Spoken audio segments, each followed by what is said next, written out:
नमस्कार, खबर अभी तक देख रहे हैं आप और मैं हूं आपके साथ नासिर कुरैशी। 24 की खबर में तीखी बयानबाजियों के साथ सियासत का माहौल पूरी तरह से गर्माता जा रहा है। एक दूसरे पर तगड़े तरीके से वार पलटवार किए जा रहे हैं। सियासत के इस दौर में, चुनाव के इस माहौल में नए नए शब्दों का इजाद किया जा रहा है एक दूसरे पर निशाना साधने के लिए। कभी घोषणा पत्र को लेकर कांग्रेस पर बीजेपी के नेता बरस रहे हैं, तो कहीं पीएम मोदी के बयानों को लेकर कांग्रेस के नेता बीजेपी पर निशाना साध रहे हैं। कांग्रेस अध्यक्ष मल्लिकार्जुन खड़गे ने कांग्रेस के मैनिफेस्टो को लेकर बीजेपी पर निशाना साधा और कहा कि बीजेपी देश के लोगों को गुमराह कर रही है। मल्लिकार्जुन खड़गे ने कहा कि भारत के विकास के लिए बीजेपी ने लड़ाई नहीं लड़ी, कांग्रेस किसी एक व्यक्ति से नहीं चलती। बोलने का नहीं है, वहां पर 3 पार्टी की आघाड़ी है, तो 3 पार्टियों में से जो जगह हमको मिले जहां पर वो जीत सकते थे, वहां पर वो तीनों पार्टियां मिलकर डिसीजन लिए। तो उसमें किसी को हम डिनाई किए, किसी को अलग। अब उनको कंपेंसेट, राज्यसभा है, दूसरे है, अब बहुत से एमएलए सीट भी आने वाले हैं, उसमें वो करेंगे। हम कोई दिक्कत हमारी नहीं है। वो एक आधा मिसअंडरस्टैंडिंग होता है, वो बहुत ही अच्छा वर्कर भी है, लड़ने वाला है, मुझे मालूम है। जिसकी बात आप कर रहे हैं वो उसको आगे हम देखा जाएगा। No, that is wrong, no मुस्लिम बोलने का। वहीं कांग्रेस नेता प्रियंका गांधी वाड्रा ने भी कांग्रेस के घोषणा पत्र को लेकर बयान दिया और कहा कि कांग्रेस का घोषणा पत्र इस बार काफी चर्चा में है, क्योंकि हमने इसे न्याय पत्र का नाम दिया है और हम लोगों के साथ न्याय करना चाहते हैं, क्योंकि 10 साल में लोगों के जीवन में कोई बदलाव नहीं है। शायद आपको पता नहीं होगा, बहुत चर्चा है कांग्रेस पार्टी के मैनिफेस्टो मतलब घोषणा पत्र के बारे में। इस बार हमने इसे न्याय पत्र का नाम दिया है। न्याय पत्र का नाम इसलिए दिया है क्योंकि हम देख रहे हैं, जिस तरह से आप देख रहे हैं और आपको अपने जीवन में महसूस हो रहा है कि पिछले 10 सालों से बहुत बड़ी बड़ी बातें की गई हैं, लेकिन आपके जीवन में तरक्की नहीं आई, आपको न्याय नहीं मिला। इसी तरह से राहुल जी, कांग्रेस के नेता, कांग्रेस के हमारे अध्यक्ष महोदय जी खड़गे जी और सब नेता सब देख रहे हैं कि 10 सालों में। तो उत्तर प्रदेश के मुख्यमंत्री योगी आदित्यनाथ ने कहा कि कांग्रेस, सपा, बसपा, इंडिया गठबंधन एक दूसरे से जुड़े दल चुनाव हार रहे हैं, तब ये हार का ठीकरा ईवीएम पर फोड़ने का प्रयास करते हैं। कि गत वर्ष हिमाचल प्रदेश और कर्नाटक में कांग्रेस की सरकार बनी, क्या वो बैलेट पेपर से बनी थी?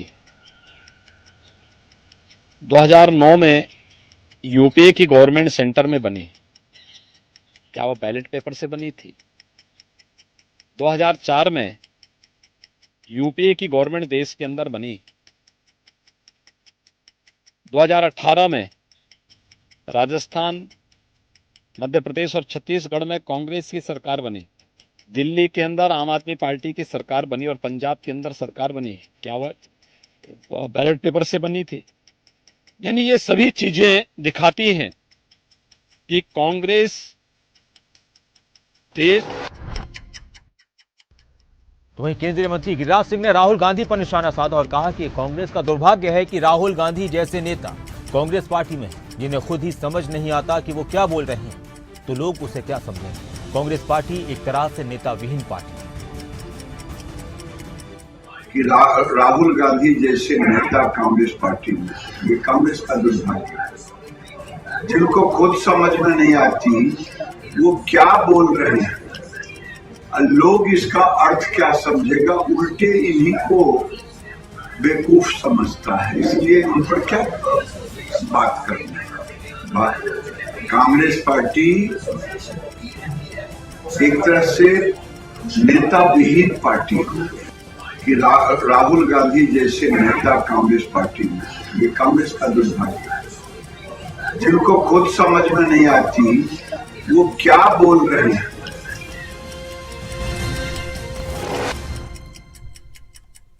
देश के इस चुनावी माहौल में एक दूसरे पर वार पलटवार का दौर लगातार जारी है। हर राज्य में अलग अलग पार्टियों के नेता अपनी जीत के दावे कर रहे हैं और दूसरे की हार की घोषणा भी कर रहे हैं, और जीत के दावे अपने अपने समीकरणों के हिसाब से किए जा रहे हैं। छत्तीसगढ़ के मुख्यमंत्री विष्णुदेव साय ने बयान दिया और कहा कि बीजेपी के पक्ष में बहुत अच्छा रुझान है। छत्तीसगढ़ की तीनों लोकसभा सीटों पर भाजपा जीतने जा रही है, जो अब तक चुनाव वहां पर हो चुका है। इसके अलावा बार बार बीजेपी के नेताओं की तरफ से कहा जा रहा है कि बीजेपी एनडीए इस बार 400 पार जाएगा और प्रधानमंत्री नरेंद्र मोदी हैट्रिक लगाएंगे। और छत्तीसगढ़ में राजनांदगांव, कांकेर और महासमुंद लोकसभा में मतदान हुआ है और करीब 74% से ऊपर मतदान हुआ है और भारतीय जनता पार्टी के पक्ष में बहुत अच्छा रुझान है। तीनों सीट भारतीय जनता पार्टी निकाल रही है और छत्तीसगढ़ में राजनांदगांव, कांकेर और महासमुंद और तेजस्वी यादव ने बीजेपी पर निशाना साधा और कहा कि दूसरे चरण के बाद भाजपा के लोग डिप्रेशन में चले गए। बीजेपी के लोग डिप्रेशन में हैं। सेकेंड फेज के बाद डिप्रेशन में है। देश की जनता बोल रही है कि मोदी जी जो है मुद्दे की बात करना मुश्किल है। मोदी जी हैं तो नौकरी मिलना मुश्किल है, गरीबी हटाना मुश्किल है, विकास की बात करना मुश्किल है, नौकरी मिलना मुश्किल है, बेरोजगारी मिटाना मुश्किल है। तो मोदी जी ने इतना झूठ बोला है कि अब देश की जनता जो है सह नहीं पाती और मोदी जी ने वो फिर से वही बात, पढ़ाई, दवाई, कमाई, सिंचाई, रोजगार, गरीबी, किसान, महंगाई, इन पे बात नहीं।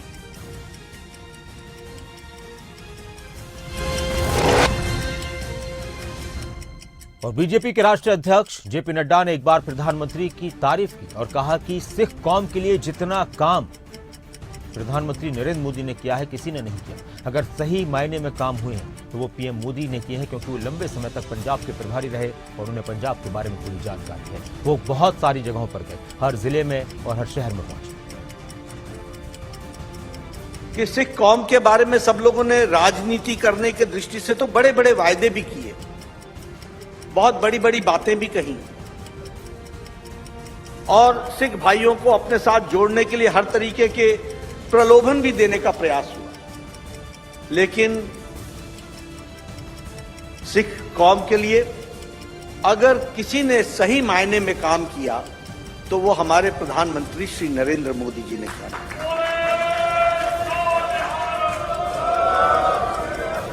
और मैं ये सिर्फ कहने के लिए नहीं कह रहा हूं। हिमाचल प्रदेश में भी चुनाव प्रचार बहुत तेज हो चुका है। करनाल में मुख्यमंत्री नायब सैनी ने प्रचार के दौरान अपने लिए भी वोट की अपील की और पूर्व सीएम और करनाल से लोकसभा प्रत्याशी मनोहर लाल के लिए भी वोट की अपील की। विपक्ष पर जमकर निशाना साधा, अपनी सरकार के कामों को गिनवाया और कहा कि इस बार करनाल में 2 कमल के फूल खिलने वाले हैं, क्योंकि करनाल में लोकसभा चुनाव के साथ साथ विधानसभा के लिए भी उपचुनाव होना है और प्रत्याशी हैं नायब सिंह सैनी।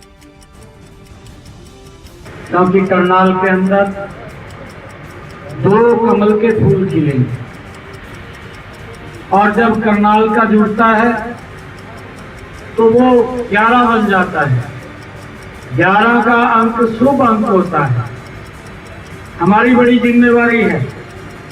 10 तो हमने पूरे प्रदेश के अंदर कमल के फूल खिला करके नरेंद्र मोदी जी के पास भेजने हैं और एक कमल का फूल करनाल में खिला करके। हरियाणा में कांग्रेस के टिकट बंटने पर सियासत तेज है। इसी बीच बीजेपी प्रत्याशी भिवानी महेंद्रगढ़ से धर्मवीर सिंह ने बड़ा बयान दिया और कहा कि देश में कांग्रेस सिर्फ 250 सीटों पर चुनाव लड़ रही है, जबकि बहुमत के लिए तो 272 सीट चाहिए। उन्होंने कांग्रेस के उम्मीदवार राव दान सिंह पर भी निशाना साधा। देखिए, सभी पार्टियों को चुनाव लड़ने का हक है। ये एक अलग बात है कि कांग्रेस सारे देश में जहाँ 543 सीटों का चुनाव है अपने आप को राष्ट्रीय पार्टी कहती है, लेकिन 250 के आसपास ये पार्टी चुनाव लड़ रही है। बहुमत के लिए कम से कम 273 सीट तो जरूर चाहिए। और ऐसे हालात में ये मिलीजुली सरकार की पार्टी की जो ये बात करते हैं कि हम सारे मिलके भारतीय जनता पार्टी को टक्कर देंगे, सारा देश केवल विकसित भारत देखना चाहता है। मुझे नहीं लगता कि पिछली बार इनकी 52 या 51 सीट थी, उतना आंकड़ा भी ये सारे देश में टच कर पाएगी कांग्रेस पार्टी। भिवानी महेंद्रगढ़ से बीजेपी प्रत्याशी धर्मवीर सिंह ने कांग्रेस प्रत्याशी राव दान सिंह पर निशाना साधते हुए कहा कि राव दान सिंह महेंद्रगढ़ विधानसभा सीट को बचाने के लिए चुनाव लड़ रहे हैं, वो इस चुनाव में सीरियस नहीं है। चुनाव में भी दान सिंह जो चुनाव लड़ रहा है उसका फोकस यही रहेगा कि मेरी महेंद्रगढ़ विधानसभा बची रहे। चुनाव तो वो लड़ेगा, लेकिन चुनाव में आखिरकार वो केवल उसका फोकस महेंद्रगढ़ विधानसभा से ही को बरकरार रखना है। वो चुनाव में इतना ज़्यादा सीरियस नहीं रहेगा। जब चुनाव का रिजल्ट आएगा तो मैं मानता हूँ 444 जो पिछली बार की लीड थी उससे कहीं ज़्यादा ये लीड भारतीय जनता पार्टी को मिली।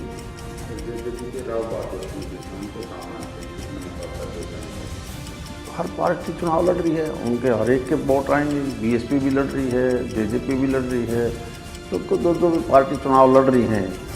कहीं ना कहीं चुनाव लड़ने वाला आदमी यूँ थोड़ा बैठता है कि मुझे एक भी वोट नहीं मिलेगा। तो जनता जब रिजल्ट आएगा जब पता लगेगा किसको कितना वोट मिलेगा। और सिरसा से बीजेपी प्रत्याशी अशोक तंवर ने कहा कि पहले की सरकारों ने अपने नाम परियोजनाएं चलाई और अपने ही लोगों को आगे बढ़ाने का काम किया, लेकिन ऐसा पहली बार हुआ है जब देश में ऐसे प्रधानमंत्री आए जिन्होंने कहा कि मैंने देश को आगे बढ़ाने का सपना देखा है, महिलाओं का सम्मान बढ़ाया। हमें इस बात का भरोसा है कि 2047 में अगर विकसित भारत का सपना कोई पूरा कर सकता है तो वो नरेंद्र मोदी है। सिरसा से बीजेपी के उम्मीदवार हैं अशोक तंवर और लगातार यहां से अपनी जीत का दावा कर रहे हैं और उनके मुकाबले में कांग्रेस ने कुमारी सैलजा को उतारा है। कुमारी सैलजा और अशोक तंवर दोनों ही कांग्रेस के प्रदेश अध्यक्ष भी रह चुके हैं। सब लोगों का एक ही लक्ष्य है, मोदी जी के नेतृत्व में विकसित भारत बने और जल्दी से जल्दी बने।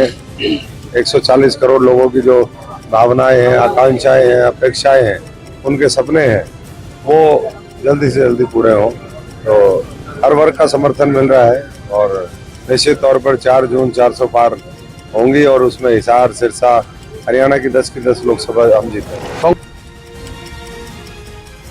कांग्रेस की लिस्ट को लेकर हरियाणा में कांग्रेस के उम्मीदवारों को लेकर बीजेपी नेता ओपी धनखड़ का भी बयान सामने आया। उन्होंने कहा कि कांग्रेस की लिस्ट में कोई भी नाम चौंकाने वाला नहीं है, केवल कांग्रेस ने 2 सीटों पर ही नए नामों का ऐलान किया है जिनका की जिक्र तक नहीं था। 8 में से 6 तो पहले ही अपने वातावरण में थे। आप सब मीडिया के लोग भी कयास लगा रहे थे कोई नए नाम नहीं है, सबको लग रहा था यही आएंगे। 2 नाम थोड़े से नए हैं, जिसमें करनाल का और जो है हिसार का, जिनके नाम चर्चा में नहीं थे। तो इस प्रकार का वातावरण वहाँ जो है वो पहले ही था, तो इसलिए कोई बहुत चौंकाने वाली बात हुई हो या बहुत अप्रत्याशित नाम हो, बड़ा करिश्मा होने वाला ऐसा हो, ऐसा कुछ नहीं है। ये नाम पहले ही वातावरण में थे, लोग इन्हीं को मानकर चुनाव में चले हुए थे। 8 में से 6 तो पहले ही अपने वातावरण में थे। आप सब मीडिया के लोग भी कयास लगा रहे थे कोई नए नाम नहीं है, सबको लग रहा था यही आएंगे। 2 नाम थोड़े से नए हैं, जिसमें और हिसार में बीजेपी प्रत्याशी चौधरी रणजीत सिंह ने भी अपनी जीत का दावा किया। चौधरी रणजीत सिंह ने कहा कि मुकाबला सीधा पीएम मोदी और राहुल गांधी में है, निश्चित तौर पर ही इस मुकाबले में बीजेपी की जीत होगी। इस दौरान रणजीत सिंह ने कांग्रेस के उम्मीदवार पर भी निशाना साधा। जयप्रकाश को कांग्रेस ने टिकट दिया है। हिसार की लोकसभा सीट काफी दिलचस्प है इस वक्त चुनाव के लिहाज से। यहाँ चौटाला परिवार से 3 लोग मौजूदा वक्त में चुनाव लड़ रहे हैं। नैना चौटाला जेजेपी से, चौधरी रणजीत सिंह बीजेपी से और सुनैना चौटाला इनेलो से। और कांग्रेस के उम्मीदवार भी अब सामने आ चुके हैं और वो हैं जेपी जयप्रकाश। मोदी देखिए, ये चुनाव जो है ये मोदी वर्सेस राहुल गांधी है। एक यहाँ का चुनाव नहीं है, पूरे देश का चुनाव है। एक तरफा चुनाव है, राहुल कहीं पैर ही नहीं लग रहे, केवल मोदी मोदी मोदी हो रहा है। दरअसल लोगों के एक है कि देश की स्टेबिलिटी के लिए, देश की आर्थिक व्यवस्था मजबूत करने के लिए और संपूर्ण विकास के लिए जो मोदी साहब की गारंटी है उसी के लिए वोट कर रहे हैं। लोगों का बहुत भरोसा है वोट पे। हिसार लोकसभा सीट से कांग्रेस उम्मीदवार जयप्रकाश उर्फ जेपी ने कहा कि इस चुनाव में बीजेपी की करारी हार होने वाली है। उन्होंने कहा कि मौजूदा सरकार ने महंगाई, बेरोजगारी और अपराध पर कोई काम नहीं किया, जनता त्रस्त है, लेकिन हुड्डा साहब का कार्यकाल जनता को राहत देने का काम करता है। मुझे तो 100% यकीन है, क्योंकि मुझे तो उसी दिन यकीन हुआ था जब आदमपुर बाई इलेक्शन में सरकार के सभी ताम झाम को लोगों ने ठोकर मार करके, और जितना भी वहाँ का SC BC मतदाता था, टोटल SC बूथ के ऊपर, शेड्यूल कास्ट बूथ के ऊपर कांग्रेस पार्टी जीती थी। और जो BC बूथ थे उस पर हमारा मुकाबला हुआ था और जो बहुत छोटे मार्जिन से भाजपा जीती थी। आपको याद होगा कि कांग्रेस भारतीय जनता पार्टी के राष्ट्रीय अध्यक्ष जेपी नड्डा जी ने कहा था कि सैद्धांतिक तौर से तो जीत होगी, लेकिन व्यवहारिक तौर से आप हार गए क्योंकि एसजीपीसी आपके हाथ से चला गया। भिवानी से टिकट न मिलने पर, भिवानी महेंद्रगढ़ से टिकट न मिलने पर श्रुति चौधरी का भी दर्द झलक पड़ा। उन्होंने कहा कि मैं सर्वे में सबसे ऊपर थी, पार्टी में बहुत सी बातें होती हैं, जो निर्णय लिया गया है उस हिसाब से काम करेंगे। कार्यकर्ताओं को मायूस नहीं होना चाहिए, अभी बहुत कुछ बाकी है। पार्टी के बारे में अब क्या बोले कि एक प्रक्रिया हुई, उसके सर्वेज हुए, सर्वे में भी क्योंकि मैंने तो इस हल्के का रिप्रेजेंटेशन भी किया है, सब आप जानते हो, गढ़ भी है चौधरी बंसीलाल जी का, तो सर्वे में भी ऊपर रहे। लेकिन पार्टी बहुत सारे बातें होती हैं और पार्टी ने जो डिसीजन लिया है फिर उसको हमको अंत में मानना पड़ता है। अगर समर्थक नाराजगी जताते हैं, कहते हैं कि कांग्रेस को छोड़ना होगा, तो किस प्रकार का कोई फैसला लिया जा सकता है? देखो अभी तो ये डिसीजन आया है और आज इसलिए हम लोगों के बीच में। और बेटी श्रुति चौधरी की टिकट कटने पर कांग्रेस विधायक किरण चौधरी ने कहा, न मिलने पर उनको टिकट कि पार्टी का फैसला मेरे सिर माथे पर है। भिवानी की पहचान बंसीलाल से है। उन्होंने कहा कि भिवानी, दादरी, महेंद्रगढ़ हमारा घर है, परिवार है।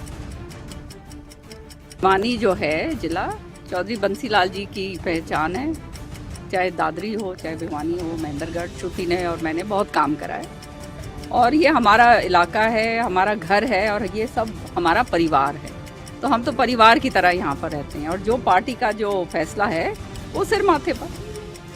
माना जा रहा कि कहीं न कहीं पूजा जो है वो हावी रहा है। अब कोई कौन हावी रहा है, नहीं हावी रहा, उसके ऊपर तो अब क्या चर्चा करनी, लेकिन हम पार्टी से बंधे हुए सिपाही हैं और हमारा काम जो है पार्टी के साथ। मैंने आपको अभी बता तो दिया, और क्या अब इसके ऊपर और क्या, ये इससे ज्यादा और क्या बड़ी बात होगी। कांग्रेस उम्मीदवार जो आए हैं कहाँ तक आप लोग?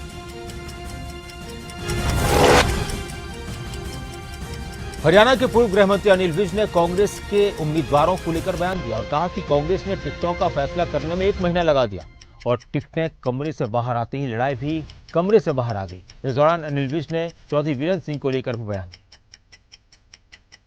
अब टिकटें कमरे से बाहर आ गई हैं तो लड़ाई भी कमरे से बाहर आ गई है।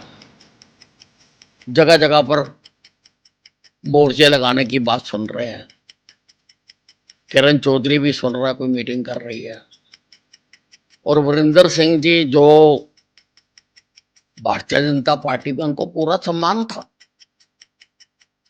लेकिन वो अपने निजी कारणों से टिकट के लिए ही शायद कांग्रेस में गए थे और उनको भी टिकट नहीं मिली है। अब कांग्रेस पर निशाना साधते रहते हैं और कोई मौका वो कांग्रेस को घेरने का नहीं छोड़ते। वहीं दिल्ली सरकार में मंत्री गोपाल राय ने चुनाव को लेकर बयान दिया और कहा कि आम आदमी पार्टी का चुनाव प्रचार जिस तेजी से आगे बढ़ रहा है उससे भाजपा डरी हुई है, लेकिन ये चुनाव इस बार आप नहीं लड़ रही बल्कि दिल्ली की जनता लड़ रही है। कि कहीं न कहीं आम आदमी पार्टी का जिस तेजी के साथ चुनाव प्रचार आगे बढ़ रहा है उससे भारतीय जनता पार्टी डरी हुई है। लेकिन ये चुनाव आम आदमी पार्टी नहीं लड़ रही है, इस बार दिल्ली की जनता ये चुनाव लड़ रही है। दिल्ली के लोगों ने अपने वोट से चुन करके दिल्ली के मुख्यमंत्री अरविंद केजरीवाल जी को अपना समर्थन दिया था। जिस तरह से उनको तानाशाहीपूर्ण रवैया अपनाते हुए गिरफ्तार किया गया, दिल्ली के लोग तैयार हो रहे हैं इस पूरे जेल का, इस तानाशाही का जवाब वोट से देने के लिए, और पूरी दिल्ली लड़ रही है। और मुझे लगता है कि भारतीय जनता पार्टी जिस तरह से इन्होंने तानाशाही किया है, दिल्ली के लोग अपनी वोट से इस तानाशाही को खत्म करेंगे।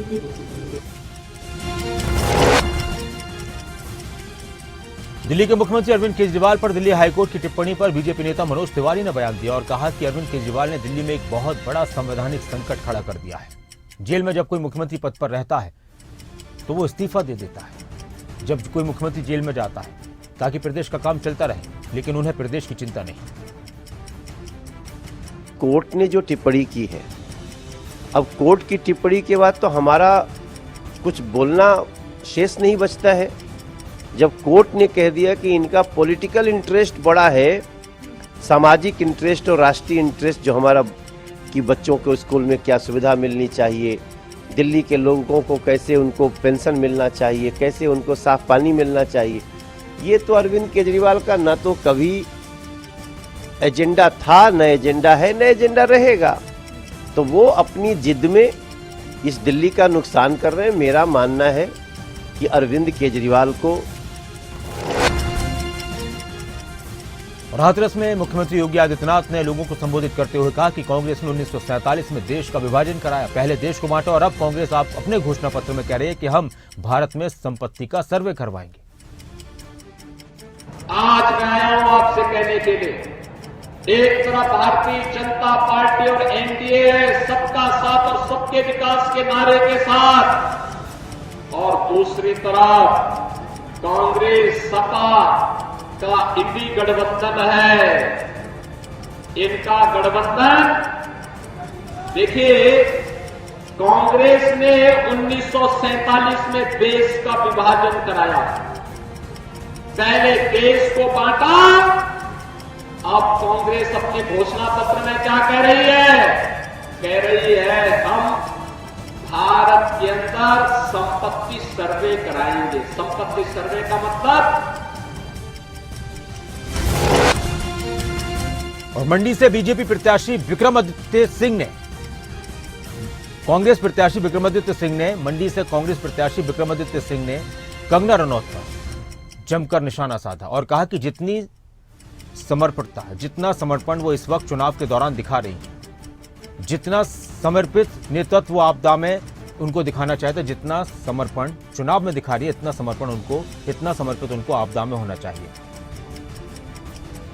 हम केवल अपने राजनीतिक प्रतिद्वंदियों की तरह मंच से केवल मोदी जी का गुणगान नहीं करते रहते हैं कि मोदी जी के नाम पर वोट पड़ जाएगा, मोदी जी के नाम पर वोट पड़ जाएगा। अरे भैया, आप अपनी भी तो कोई उपलब्धि बताइए, आप अपनी भी तो सोच बताइए, आप अपने भी तो कार्य बताइए।